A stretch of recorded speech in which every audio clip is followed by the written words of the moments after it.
केली शेतकऱ्याची कोणा केली? सरकारनं. हा. लाडक्या बहिणी लाडके भाऊ काढून अच्छा. ते लागले त्याच्या नादाला. म्हणजे हे जी लाडकी स्कीम आहे ती कामाची नाही? काहीच कामाची नाही. का बरं, का कामाची अहो नाही? मला सांगा, आज सर्वसामान्य सोयाबीन महिलांच्या- 4,000 निघाले सोयाबीन शेतकऱ्याचं.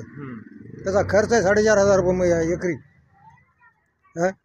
म्हणजे एका बॅगला कमीत कमी समजा एका क्विंटलला 4,000च्या वरी खर्च येतो नाही, शेतकऱ्याला. आंतरराष्ट्रीय दर्जाचं आहे, चढ उतार होणं नाही शेतीमालाला. जागतिक येत आहे. मग शेतकरी मेले की हम्म. तुम्ही नुसते 1,000-1,500 वाटले की निवडून यायला ना बघा, तिकडे लुटाय बघायला. हम्म. शेतकरी मेला की आज कापसाचा सोयाबीनचा काय अंदाज मला सांगा की. मग शेतकरी जगल कसा? शेतीमालाला भाव त्या नाही, 1,500 मुद्दा शेतकरी घातला. जगते काय? हम्म. हे उगा च्युत्या बने नाही ह्या लोकांचं जनतेला, बाकी काही नाही. आता निवडून कोणतरी येणार असतात ते आणखीन राजे तेच करणारे आहात बस, बाकी काय. सध्या कसं आहे आपल्या मतदारसंघात वारं कोणाचं आहे? वारा असेल कोणाला